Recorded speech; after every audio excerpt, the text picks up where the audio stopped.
There is a reason David Ogilvy said nobody should work in advertising without reading the scientific advertising. And it's not because the book is old. In fact, if anything, the age of this book makes it more impressive. Because Claude Hopkins wrote this thing before 100 years ago. And yet most copywriters today still haven't learned the lessons in it. Think about that. We have AI, we have funnels, we have email software, we have every marketing tool that exists. Yet copywriters are still making mistakes that Claude Hopkins solved 100 years ago. And that's because human psychology hasn't changed. People still buy for the same reasons. People still respond to the same triggers. People still make decisions the same exact way. The only thing that changes is where the words appear. So in this video, I'm going to break down 10 principles from scientific advertising that every copywriter should understand. Not because they will help you get more clients, not because they will help you send better cold DMs, but because they will make you a better copywriter. It will make your skill better. And if you are skillful, you can sell that to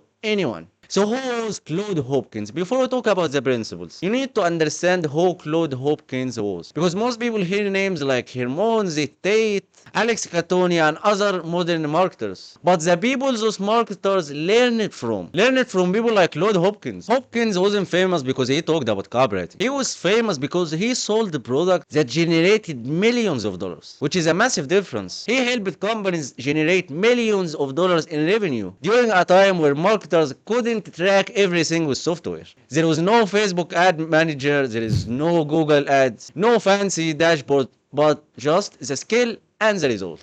And because money was on the line, Hopkins developed a philosophy that changed advertising forever. He believed advertising wasn't actually art. Advertising wasn't creativity. Advertising wasn't self-confidence. But advertising was a salesmanship. And that's where principle number 1 comes in. Principle 1. Advertising is a salesmanship. This might be the most important idea in the book. Hopkins believed advertising is a salesmanship multiplied. Now think about that. Imagine the best salesperson you have ever met. Maybe Alex Hermons. He understood the customers, he handles objections, builds trust, closes sales. Now imagine that salesperson could talk to 100,000 people at the same exact time. That's your sales page, that's your email, that's your ads. The problem is that most copywriters don't write like salespeople. They write like writers. And those are two completely different jobs. A writer wants to sound clever. A salesperson wants to get the deal done. A writer wants applause. A salesperson wants action.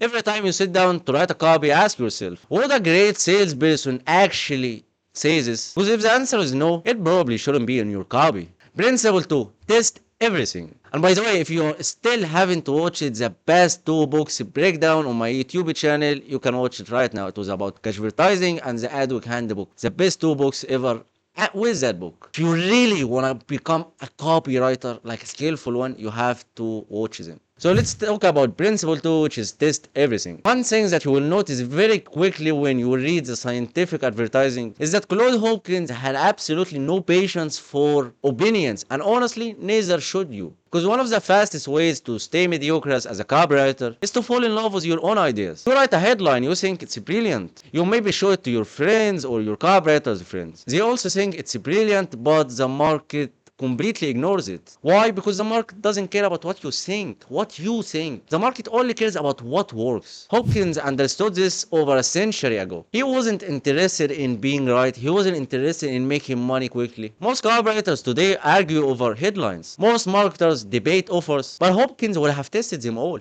Most people spend hours discussing what should work. But Hopkins wanted proof. And honestly, that's one of the biggest mindset shifts you can make as a copywriter. Stop asking, what do I like? Start asking, what does the market respond to right now? Because your opinion doesn't pay the bills. But being able to achieve results do. So the core lesson here, don't fall in love with your own ideas. Principle 3, people buy results, not products. I know this sounds simple, but if you actually look at most copywriting, almost nobody follows it. People consistently sell products instead of selling the outcomes of it. For example, nobody buys a toothpaste because they are passionate about toothpaste. Nobody wakes up excited to own a toothpaste, but they only buy what toothpaste gives them. Cleaner teeth, better breath, more confidence. So, the product is not the desire.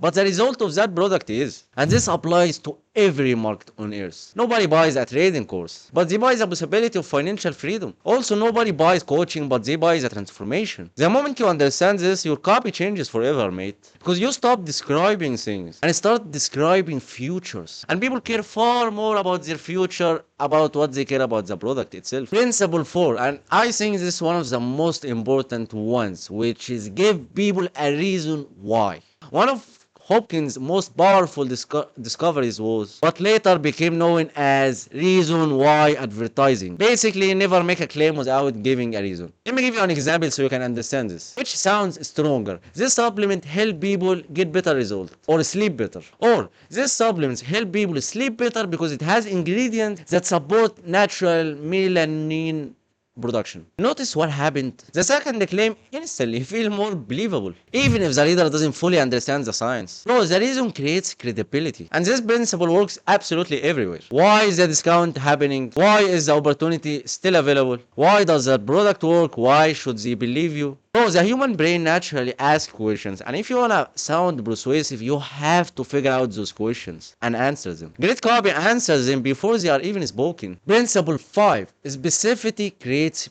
belief. And I think this one is in advertising and also in the AdWork handbook, because this principle is the most important one whenever you are trying to write a copy. You have to be specific as fuck. One of the easiest way to spot an amateur copywriter is the fag language. Everything is amazing, everything is life-changing, everything is incredible, everything is powerful, and none of it means anything. Claude Hopkins understood that specifics create trust, because specifics feel real. Imagine I tell you, my client got great results. Okay, cool. What does that mean? Now imagine I say, my client increased booked calls by 42% 60 days after rewriting one landing page. Suddenly, you can picture it now in your mind. It feels tangible, it feels believable. And by the way, bro, that's the only thing that I'm talking about in all of my copywriting classes from my students, bro. In my mentorship program, which is one-on-one, daily copywriting sessions, I always talk about being specific, and my students know that because it's really important, bro.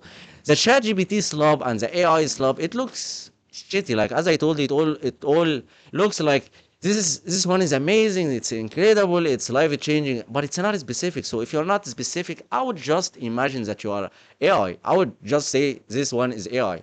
It's not a really human writing that. But you can write it with AI, but not looking like AI. I know that sounds confusing, but I really make this one in my coaching program, which is, I think everyone can join it. It's less than $100. You can find more details in my YouTube description. But anyway, specificity is one of the easiest way to make your copy stronger overnight. Whenever possible, replace general statements with the numbers. Replace broad claims with details. Replace hype with evidence, because readers trust precision. Principle 6, risk kill sales. One of the smartest observations Hopkins made is that people are naturally skeptical, and honestly, they should be. Every buyer is asking, what if this doesn't work? What if I'm wasting my money? What if I got disappointed? Bro, that's risk. Absolutely destroys conversions. The more risk somebody feels, the harder it becomes to buy. Which is why Hopkins loved the free samples. Not because he wanted to give things away, but because he understood psychology. The moment people can try something without risk, resistance absolutely drops. Today that looks like free trials, money back guarantees, free audits, free previews. The principle is exactly the same. Reduce the risk and you win. Principle 7. Don't ever try to be clever. This one hurts a lot of copywriters, because most people enter copywriting after years of being rewarded for sounding smart. Then they discovered something painful. No one gives a fuck. The market doesn't care. The market doesn't reward the clever. If you are trying to be clever, your email is gonna get nowhere. So Claude Hopkins absolutely didn't write to impress people. He wrote to persuade them. And those are completely different goals. Some of the highest converting copy ever written looks incredibly simple. Not because the copywriter lacked the skill, because simplicity is the skill. If a 5th grader can understand your message, your chances of conversions go up dramatically. But complexity creates friction, but clarity creates sales. Principle 8. Research is the real superpower in the copywriting space. Most beginner copywriters think writing is their job, but you have to be specific to being able to write a decent copy, to being able to hit the pain point without sounding fag, without sounding generic. You have to be specific about a real pain point. So how the fuck would you do that without making like a long research about this exact pain points that you're talking about in your email. So principle 9, build, it's 9, this 9. Okay. Build desire before you ask. One of the biggest mistakes beginners make is asking for action too early. They start selling before selling the desire. Imagine walking into a restaurant. The waiter immediately asks, would you like dessert? You haven't even seen the menu yet. That's how a lot of copy feels. But Hopkins understood that selling is a sequence. First attention, then interest, then desire, then action. Not the other way around. The prospect should naturally arrive at the conclusion that they want what you are offering. So if you have to force it, you probably skip the steps. Principle 10, follow the market. And this might be the biggest lesson in this book. Claude Hopkins never worshipped creativity. He worshipped results. Because creativity without results is decoration. The market always tells you what's working. Always. The clicks tell you, the sales tell you, the click-through rate tells you, the open rate tells you. So your job is not to convince the market. Your job is to listen to it. The moment you stop writing for your ego and start writing for the customer, everything changes. The reason scientific advertising is still one of the most important copywriting books ever written, it's not because it's old, it's because it's timeless. Most marketing advice expires. Most trends disappear. Most tactics stop working. But human nature remains the same. And that's why Claude Hopkins is still being studied after a century. So yeah man, this is the end of the video. And if you really want to get into my one-on-one copywriting coaching sessions, which is daily copywriting coaching sessions for less than $100, you can absolutely get it if you are willing to put in the work, because we are not taking everyone. You have to put in the work like 6 hours at least a day. I know everyone is making courses about, yeah, you will only have to work 2 hours. Bro, you can never make clients work in 2 hours. That's bullshit. At least 6 hours and 1 hour or 2 hours with me daily, so you can finally make it. So if you are a little bit interested about it, you can find a lot of details in my Instagram and my description. So yeah man, anyway, this is the end of the video, and I hope I see you in the next video.